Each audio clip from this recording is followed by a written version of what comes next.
because there's nothing like a success story. We love to hear that. It's inspiring, and we have lots of inspirational stories. So first I'm going to introduce Nick and Nicole to tell you their IUI success story.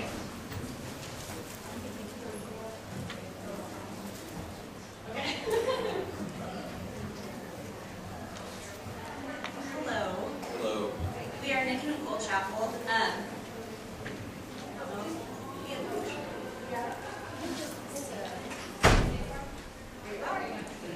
That's Ella. She just turned 10 months old, so that's a little old, but it's the only good family picture we've had lately. So, Nick and I were married in 2007. We were still fairly young, and we wanted to grow as a couple and get our careers going, travel, enjoy all of that good stuff before we started a family. Not long into that, I got the bug to start a family. So Nick wasn't quite ready for that, so what did he do? He bought me a puppy. That lasted for a while, and then I slowly got the bug back as more and more of our friends were talking about starting a family. So we started trying, and nothing was happening. So I kind of had this gut feeling that something just wasn't right. And I started doing some research, and we all know lovely Google can be a bad, bad thing. So of course my mind started going in a million different directions, but I kind of had a hunch of what I had. Not having a cycle for 5 years, but it was blamed on being extremely active and stressed and everything else. We finally went, I had a procedure done, and they checked, everything was fine, you should be doing great, keep trying. Nothing happened still.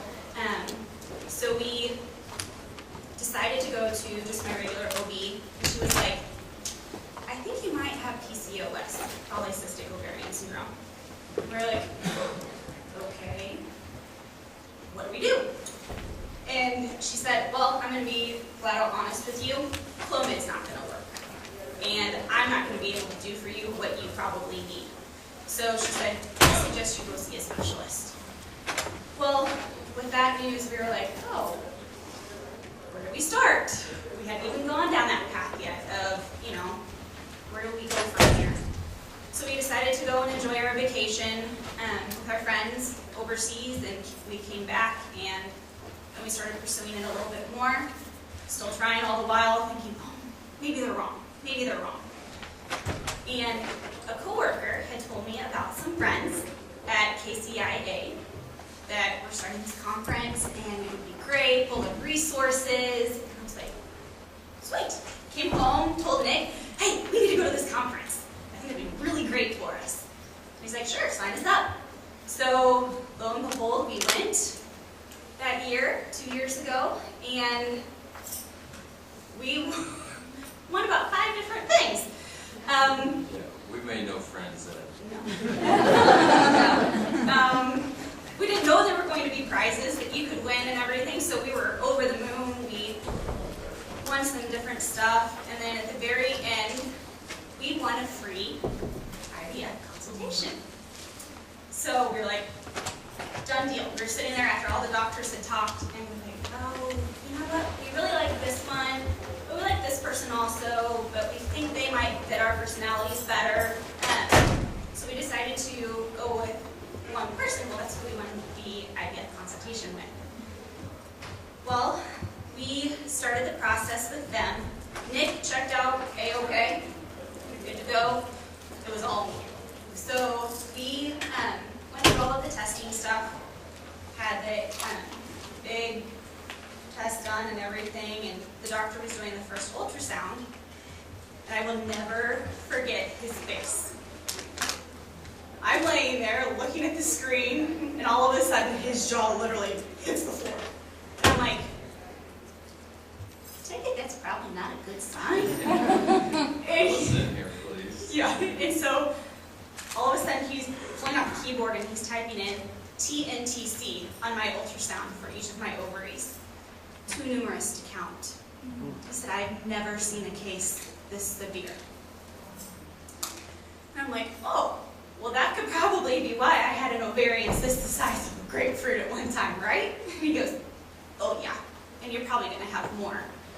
And he looked at me then and he said, I'm gonna be very, very honest with you. Do not be surprised if you end up at IVF.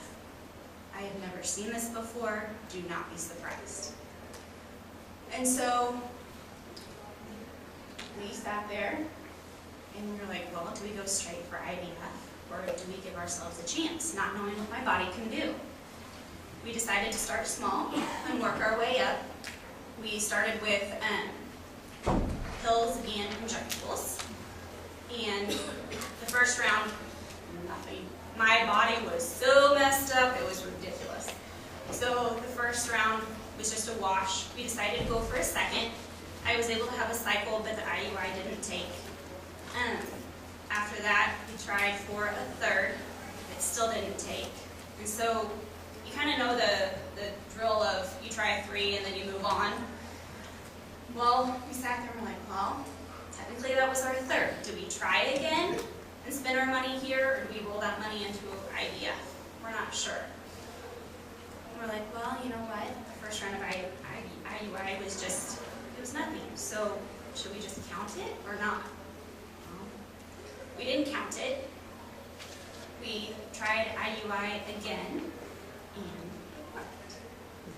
so we found out in October of 2011, 5 days after our best friends had had their baby, as I was an emotional mess in the hospital room holding her, saying, I'm not usually like this. What is wrong? Well, that would be why. But I remember sitting there in the conference, just like you all, we can relate so well. We sat here when the success panel friends came up and they shared their story, thinking, we will be them on that success panel. We will be, one way or another.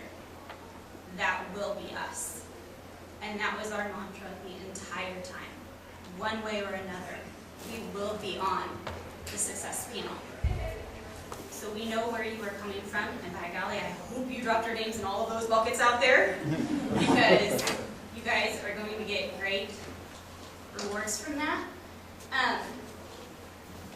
But this conference left us with a lot of hope and renewed our faith in what we were doing and the path that we needed to take to get there. We know it's a long one, it's a rough one. There are many people who go much longer than we did. We were thinking we were going to be in it for the long haul, and somehow the 4th round it worked for us. But we are happy you were all here and you get to share this experience. And we wish you all the best. But yeah, I hope you drop your name in the bucket, because there'll be good things to come for everyone. Thank you. I'd like to add one thing real quick. I know this can be difficult for everybody. So many people may ask, why me? Why us? You know, go off on a philosophical tangent of what's going on. So what we did is we had bracelets made. I had a blue bracelet, and she had a pink bracelet made, and we have our initials and the year we got married. And so that was our daily reminder of our quest on what we're trying to accomplish with this infertility route. So I just want to reiterate that you guys are there as couples, as partners, to confide in each other, use resources, use counselors, use family, use friends. That's what we're all here for. So I wish you guys best of luck through the year.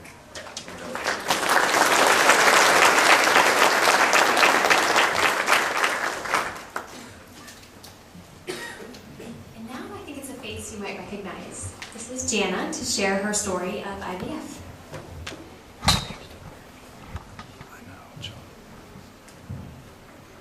Hello, I'm Jana Corey. I actually work for Channel 9, if you're wondering. I'll get that out of the way. That's me and my husband Chris and our little redhead, our little guy Jonathan. Our journey started about 5 years ago. We got married 9 years ago, and very similar to Nick and Nicole, we were focused on our careers. We weren't thinking yet about trying to get pregnant, and when we got to that point, we had tried for about 6 months, and I didn't really think much of it at the time. I didn't have any friends going through infertility, or at least I didn't know of any friends. We didn't really talk about it. So a short time after that, we did get pregnant on our own, and everything was wonderful. And then I started having some bleeding, and we went into the doctor for an early ultrasound, and everything looked good. We saw our baby's heartbeat, and we were over the moon. We told our families, and we went back for a second sonogram, and I'll never forget the sonographer's face as we were looking up at our baby on the monitor, and her face fell, and she left and came back with the doctor, and they told us that we were losing our baby. And it's still hard to talk about. We had a miscarriage, and we were just lost. It was very difficult. And we were only 9 weeks, and what I've learned is whether you're a few weeks, you've just found out, or you get full term, and when something happens, it's your baby, and it's very hard to recover from that. It took us some time to start trying again, and when we did, we did it in part because we knew we needed that to heal, to feel stronger, to move on. We knew that it wasn't going to make our loss hurt any less, but we knew that it would help us to move on. And so we tried and didn't really think anything of it this time either. About 6 months passed, and I thought it was a little strange, but we weren't pregnant. I had a regular OB appointment about 10 months after we had been trying, and I talked to my OB, and she was shocked that I hadn't called her, come to her before. She assumed that we would have been pregnant. And she said, "You really need to go to a fertility specialist." And infertile was not a word I had ever heard before, and certainly not spoken to me. So we made an appointment, and made an appointment for our consultation. We were excited because we felt like finally we had something to hold on to, something that gave us hope again. And when we met with the fertility specialist, now it had been about 14 months since our miscarriage, and you would think at that point, when you've been literally trying everything and trying every month and buying, I should have bought stock in pregnancy tests, you know, thinking every month that I had some sign that said I was pregnant. I felt something, or I thought I felt a flutter, or I had gained a few pounds and I saw that as a good sign or something, month after month, and it was still no. So we were told to do IUI when we started with our fertility doctor, and even when we got that far along, we weren't quite ready to jump right in. So we asked if we could start with medication. So we did. We started with Femera, which is similar to Clomid, and tried that for a couple of months. That didn't work for us, so we were ready then to take that next step and move on to IUI. We did 5 IUIs, and we were told we were perfect candidates. There was nothing wrong with my husband, there was nothing wrong with me. We had unexplained infertility. And with our IUIs, we had beautiful follicles, they said, beautiful. And I remember one month we had 4 incredible follicles. And I remember the nurse telling us, "I don't know if you guys want to move forward with your IUI this month because you could be looking at twins or triplets or quads." And at that point, we just wanted a baby. 1 baby or 2 or 3 or 4. We just wanted a baby. And so we did it, and still nothing. So that was when they suggested to move forward with IVF. And through this conference, actually, I was sitting in that audience, and no, we did like you. We weren't jealous. Of all the free stuff you got, we just felt like it was time for you guys to play the lotto or get together because they were winning everything. So anyway, so we tried a couple more months before we did the IVF. We really still thought somehow in our minds that we were going to magically get pregnant on our own even after all this. And I've had some friends still at that point say, if you just tried every day. And I'm thinking, I'm sorry, but we both work. Who has time to try every day? But we did, and still nothing. So at that point, we finally decided to do IVF. We ended up with 7 eggs and 4 embryos, and we implanted 2, and our Jonathan is one of them, our miracle baby. And it still doesn't make our loss any easier, obviously, to this day, but we just feel so blessed. And I remember sitting in these very seats too, and I remember feeling less alone by hearing people's success stories, but I also remember feeling very jealous, and I hated that feeling that I felt jealous of every pregnant person out there. And in my job on the news, I was reporting on things where I felt like it wasn't fair that some people had babies and didn't even want them. And I just remember feeling very alone. And I sought out a support group, which was wonderful, and I'm grateful for that and for all the wonderful women and friends that I've met through this process. So I will say take advantage of the people sitting next to you, exchange phone numbers or Facebook pages or whatever it is, and know that they are great resources for you. And again, my name is Jana Corey, and if you want to look me up on Facebook and ask me anything, or if I can do anything for any of you, I know how it feels, and I kept journals, and I can answer any questions. And I wish all of you good luck.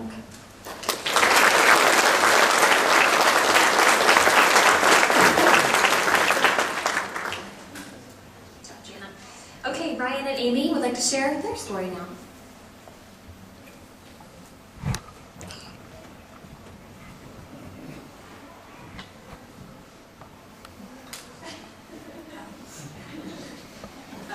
This is my family. I'm Amy, this is Ryan, and those are our kids, and oddly enough, I think I'm wearing the exact same outfit. I swear I have other clothes. Our story is much like any of the rest of you. I was in this conference last year, kind of down, kind of brokenhearted, confused, didn't know which way to go. Our story goes back maybe a bit further than most.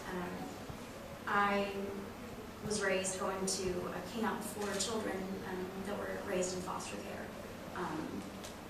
The camp was specifically for those children, their families, and that support. And I was there from the time I was born,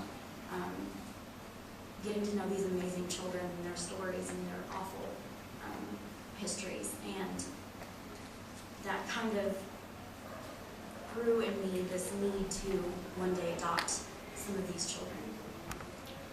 Maybe even just foster if I had the courage. Fast forward 20 years or so to when I was trying to decide who I was going to marry, and I knew that I wouldn't ever consider somebody that wasn't okay with my option, with my desire to adopt through foster care. And thank God he actually was okay with it. We were married in January of 2004. We never prevented any kind of pregnancy. Nothing happened. We, in 2008, I believe, we did 4 rounds of Clomid with our OB doctor, and it turned me into a raging cycle. Our last round was terrible, and maybe it's because I'd always had adoption in the back of my mind. Maybe it was because I was a raging psycho. I knew that for me, pursuing further fertility treatments just wasn't something that we were really interested in. There were so many kids out there that I knew personally were gorgeous, unbelievable children who needed homes. And so we decided just to kind of take a step back for a while. We did. We waited a year and a half or so, and then miraculously I got pregnant. was over the moon. We told everybody probably way earlier than we should have. We went in for a 6 weeks ultrasound. Baby's heartbeat was strong, everything was great. We went in for a 12-week ultrasound, and there was a heartbeat.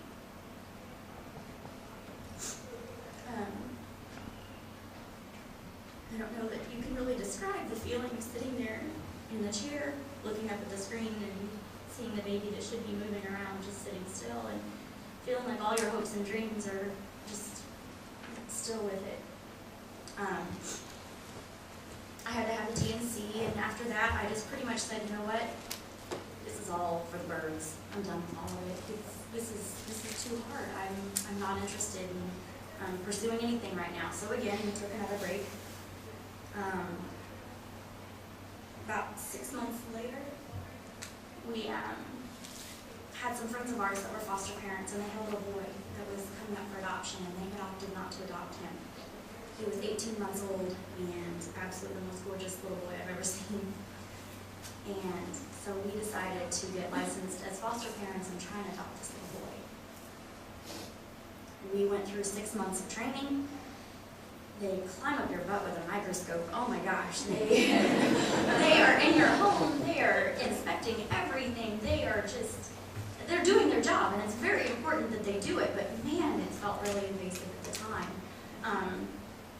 They held off on this little boy's adoption staffing so that we could be a part of it.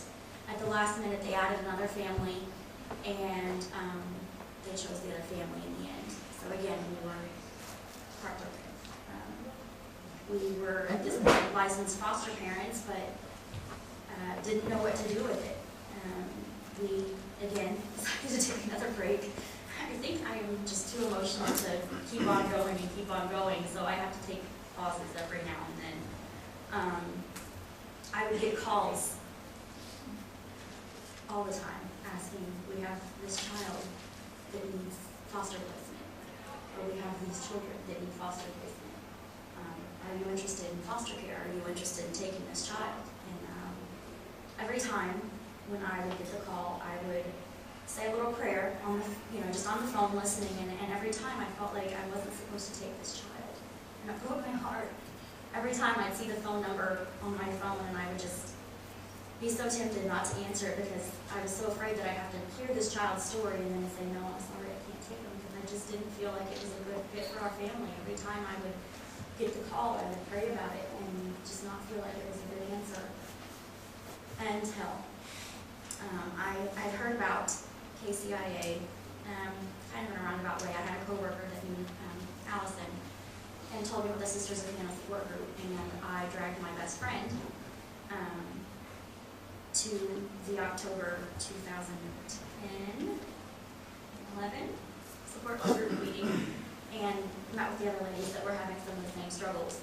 I told them then that I was just there to kind of get, a feeling, see what our options were. I wasn't really open to doing anything. I was just kind of at a standstill. And then the very next day we got a call asking us to take a 9-week-old little boy who was biracial and had no name.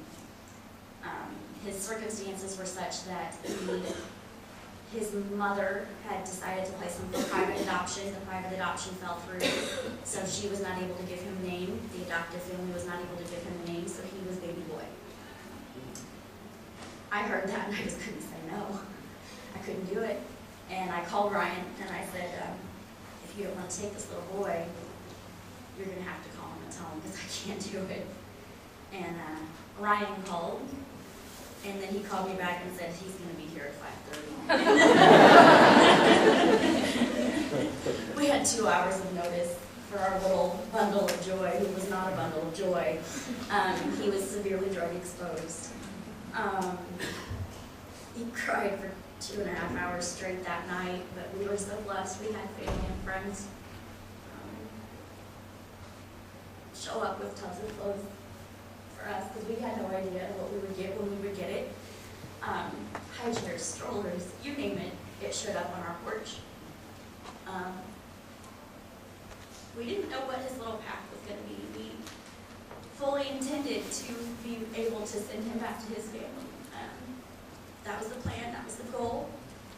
We took him and did the best we could, fully intending to send him back to his mother, and fighting every step of the way to be okay with it. The time progressed slowly, very slowly. Long story, very short. They finally came up to the point where he was going to either have to be adopted. Well, that was it. He was going to be adopted, whether it was by us or there was a family member that was interested.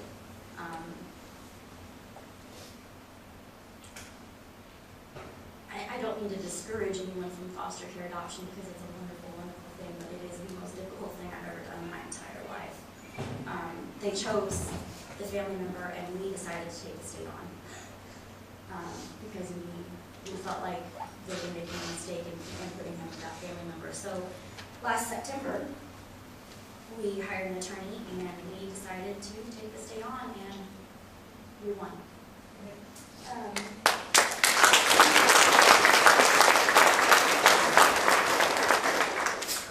December 31st, we finally got to give our little boy a name. Andrew Ryan. Now, obviously, there's another little guy in there. I found out last July I was pregnant. I am the walking, talking cliche of adopt and you'll get pregnant. I don't mean to downplay that because it is an amazing miracle. Both of my boys are amazing miracles. But I would like to say, sometimes, that God, in His timing, is so perfect. If we had any of the children that we tried or adopted, we would not have my beautiful little Drew. It's difficult, it's awful, but it is an amazing process. And if you get on the other side of it and you have that child, His timing is beautiful. My prayers are with each and every one of you. I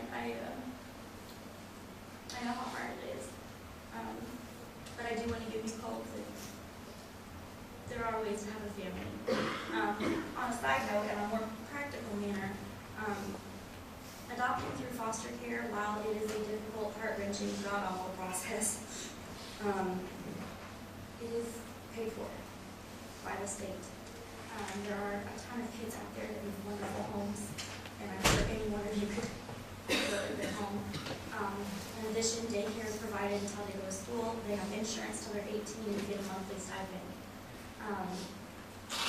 It is a great program, and these kids need wonderful homes. So if it's on your heart, please research it. The Midwest Foster Care and Adoption Association is amazing. I think the only thing I would add is just how grateful we are. When we lost the baby in 2009, that was probably, as I'm sure many of you have felt, probably the worst experience and the worst day of my life. And I'm sure it was for anyone as well. And as bad as that day is, in my memory, if we wouldn't have gone through that, we wouldn't have been on the path that we took to adopt Drew. We wouldn't have such an awesome little boy. And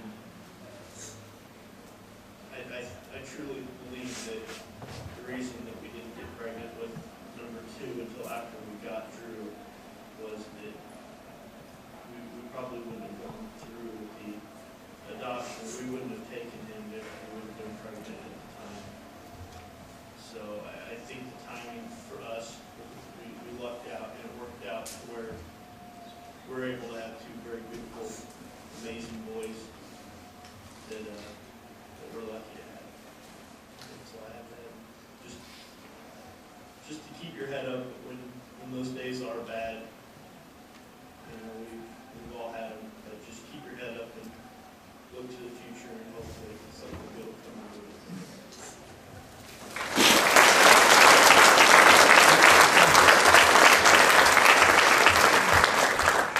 Anyway, there are tissues on the ends of some of the aisles. Should have brought them myself. Okay. to introduce Melinda and Carrie to tell their success story of being an egg donor.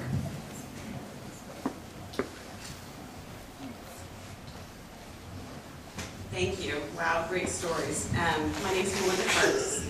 This is my best friend, Carrie Glubach-Hester. And we, my husband and I, Mike, found our family. There we go. Oh, good.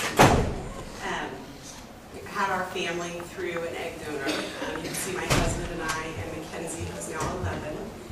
In the upper right corner, you see Carrie and Mackenzie when Mackenzie was in 2nd grade, I think. You can actually see a lot of likeness of the two of them in the picture, which I love. And then Carrie's daughter, Caroline, and Mackenzie, just over this last Christmas. They're 11 and almost 13 now. Tell some pictures of who everybody is. My husband and I were a little bit older when we got married. He had children from a previous marriage, and I very much wanted to be wanted to be a parent, and I very much wanted to have a baby of my own. So my journey of nearly 2 years through infertility is no different than many of yours. I was very private about my infertility, which is funny because I'm not a private person, and we are not private at all about our egg donation. But at the time, I was very private about my infertility, and I wanted to experience pregnancy, and I really didn't want to share about my infertility. So as we went through the process, and we did the IUIs, and we did 2 failed IVF attempts, I was always planning the next step. That's who I am. That's how I cope. I plan.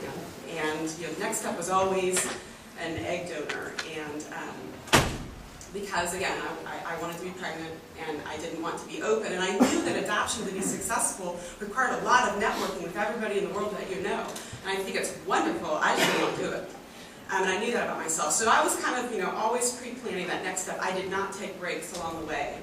Big mistake. Hindsight's 20/20. So along the way, I think Carrie, and I think after my first failed IVF, Carrie said, "Hey, if you want my eggs, they're yours." And I was like, "Oh, thanks, but wow, that's really weird."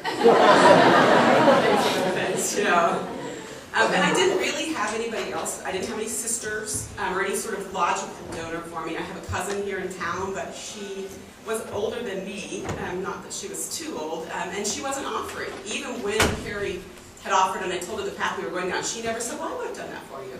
So it did lead me to not everyone can be an egg donor. So after or maybe, I can't remember when, we decided we can't remember when, it's been 12 years ago. Somewhere along the way, I opened up to it and asked Carrie again, "Were you really serious about that?" I was like, "Yeah, I'm serious, my eggs are yours." Probably not a whole lot unlike, if you need my blood, here's my blood. But that's kind of the friend that Carrie is. And so we opened up, the path, the process, and what we did from there, we met with the doctor. I think Carrie went through some testing, and then we met with the counselor. And I'll tell you, that was probably the best experience that we did. My husband and I met with the counselor on our own. Carrie and her husband met with the counselor on our own. The 4 of us went to the counselor together, and then the 4 of us had conversation on our own. And that was, again, hindsight's 20/20. I should have gone to the counselor a lot earlier in my process than what I did. And somebody who really works in that field, and who is specialized and good in that field. Honestly, walking out of the counseling, I would say that at that point I thought, well gosh, the only way to do a donor is with a known donor. I mean, why would you use an anonymous donor? You do what you have to do and make your path. There's no wrong path. But we really believed in this known donor thing, even though not everyone agreed with that. Even some of our closest friends were sort of like, "Are you sure you really want to do that?" We have a really good friend from college who had gone through IVF on her own, so she understood the infertility struggle, and even she and her husband were questioning that we were doing this, and you're sort of like, "Ooh, what are we doing?" And then we finally decided we didn't share it with anybody who we didn't think we wanted their opinion. We just didn't share it. It's a lot easier story to share today when there's this beautiful child standing there, and you share the story, and everyone says, "Oh, that's a great story." But when you're entering into it, it doesn't always feel like that. The process was no different. We did an IVF. They did all of the injectable drugs in Carrie and the retrieval with Carrie. She and I went to the doctor's appointments together. And then they retrieved the eggs and transferred them into me. We got 12 eggs, which we were very excited with. We transferred 4 embryos. They were not encouraging to us at that point in time. They weren't very pretty eggs at that point in time. But they had come from a woman who had conceived 2 years before, year and a half before, I guess, at that point. And so, all right, just a year. Anyway, she had a small child. So, you know, we were 30 to, but she wasn't in her 20s. We were both in our 30s at that point. And so they transferred 4 embryos, and none of the rest of our embryos made it to freeze. So we knew that was it. We had 4, and that was it. We decided in advance what we would do. You all know what that day is like when you're finding out if you're pregnant or not. And your friends are like, what should I do? Should I call them? Should I not call them? And you've all had that, just everybody leave me alone. So we talked in advance and we planned in advance. We told Carrie we would call her either way. She asked us what we wanted to do. We said, we'll call you either way. You deserve to know either way whether this worked or not. I saw the doctor here today, which was funny telling this story. That morning I took a pregnancy test. It was positive. I went to the doctor's office to get my official blood work. I smiled at the doctor that morning. He looked at me and said, you cheated. I said, I did. Did I get false positives? He said, not usually. So my husband and I, it was July 3rd, and it was right before holiday. We met at home that afternoon to take the phone call, to get the message, retrieve the message from the doctor's office telling us our results. And it was positive. And so we went to Carrie's work, which was close to our house, to tell her. And I was thinking about that this morning, how fun that was, because I think the minute she saw us live, she knew it was positive. So it was very fun, very, very fun. It was July 3rd of 2001. On March 11th of 2002, we gave birth to a very beautiful 9-pound, 3-ounce baby girl, Mackenzie Kay. Again, through counseling, we had talked about what we would do in the hospital. That was extremely helpful for us in how Carrie and I would handle that and share that moment together. And I'm very, very grateful for that. So at this point, I want to turn over to Carrie, because I think that it's good to hear, why does somebody donate? Who are people who might be able to be a donor or not be a donor, and then think about your impacts in her family as well. Well, Melinda and I have been best friends since our first day at KU, so we had known each other a long time at that point. And when she was sharing, she did share with me, what was going on with her. And so after her first failed IVF, like she said, she is very much a planner. So she had already said, if this next IVF doesn't work, then we're going to go to a donor. And it was just very, what I would now call my divine wisdom, my inner voice, whatever you want to call it. But it was very clear to me, it was very obvious to me, and I just said, you could have my eggs. And she, she said, that's too weird. I said, okay. And that was fine. And I spoke with my husband at the time, later that night or whenever. I said, this is what's going on. And I offered my eggs. He's like, well, sure, why not? I mean, Caroline's great, my daughter. Yeah, I think that'll, and so for both of us, we're both in the medical profession. It was very natural, very, there was never hesitation from him, from I, and I very much felt like this was what I was called to do, told to do, if that's what she wanted. And I don't know how else to explain it. It sounds very simplistic, but that's just also kind of how I was raised. If she needs my kidney, she'll have my kidney. If someone else, if I have something to give you, I feel like I'm being called that I give you what I have. I think we're here to help each other and serve one another. So it's nothing grand or grandiose. It was just, that's how I was raised. And then after her second one, when my recollection, she called, she's like, well, you kind of, had brought it. I said, absolutely, you can have them. Let's do this, let's go to counsel, let's do whatever we need to do. And I will also say, I think going to counseling was really helpful, because I was very, I don't know what the word is, I was just really concerned about, it was funny, because my first take was, like when their baby was going to be born, that I should maybe distance myself, because I don't want to be up in their business. I am not Mackenzie's parent. I'm her godmother. That's my role. I am not her parent. I don't look at her and say, oh my God, you have my baby. that's never what I did with my baby. I've never, ever, and she looks a lot like me. And we do a lot of things together. And sometimes, Mackenzie will stay the night with us or whatever. We'll be at Caroline, my daughter's basketball game. And when my daughter started a new school, when some people didn't know us, they'd be like, oh, is this your cousin, your other daughter? I'm like, But, no, and then Caroline, they're like, no, this is my God's sister. Anyway, I was going somewhere else with that. Oh, this is truly, listen, I'm sorry. It's truly, she's not my daughter. You know what I mean? She is so special to me. I would do anything in the world for her. But I also, and this is counseling pointing this out, if Melinda had had a baby on her, with her own eggs, I would do anything for that child. This is my best friend, so I would do whatever, however she got a child, I would do anything for that child. So I'm not minimizing our relationship because it's very special, and I do cherish her.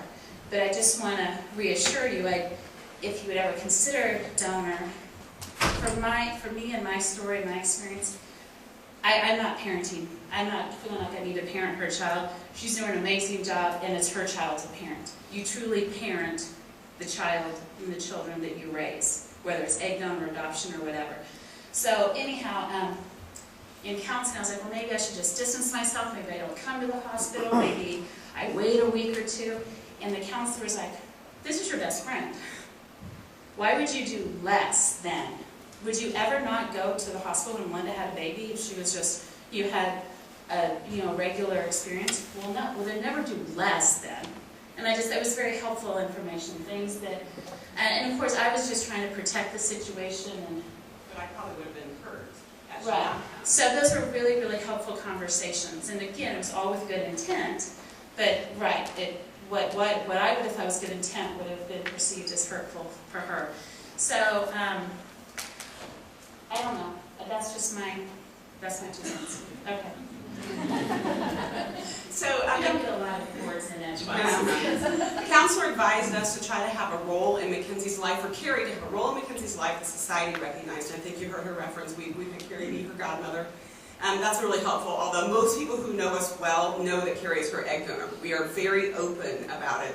Our girls have always known that's how they came to be. The story has changed over time, but Carrie's very special to us because she helped Mommy and Daddy make you. The girls, when they were really small, my stepson was 14, and we were having Mackenzie baptized, and Carrie and her husband were buying a baptismal gown for Mackenzie because they were her godparents, and I was telling my stepson that, and he said, oh, so I guess that makes her and Caroline godsisters. And we said, yeah, it does make them godsisters, that's perfect. And for years, they introduced themselves as godsisters. I think now they find other kids look at them like, what the heck are you talking about? So they don't tend to do it quite as much. So there's a lot of advantages to, again, the known egg donor. She knows where she came from, she knows her heritage, she knows her people.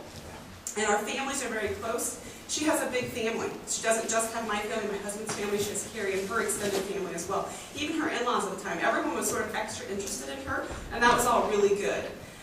We know her genetic health history. We will always know her genetic health history. That's been a great thing as well. Both of our daughters are being raised essentially as only children, so they're about as much siblings as they have for each other, and that's been a good situation as well. They went to a private school for preschool through 3rd grade, so they overlapped for 4 years in school, and that was fun, so we don't live that close to each other. And it's been an overall really wonderful experience. We're a long ways past the pain that you may be experiencing right now, and in fact, in some cases, I think it's hard to even remember what that was like. But I guess in closing, we are so thankful for the very beautiful gift that Carrie gave to us in her eggs. And I certainly would offer that if any of you want to talk about that path, I am always open to share my story, offer advice, listen to alternatives. I know Carrie would feel the same. If you know anyone who potentially would consider being an egg donor and wants to talk to someone else who has donated, I know she would be available and as well. So thank you very much for having us today.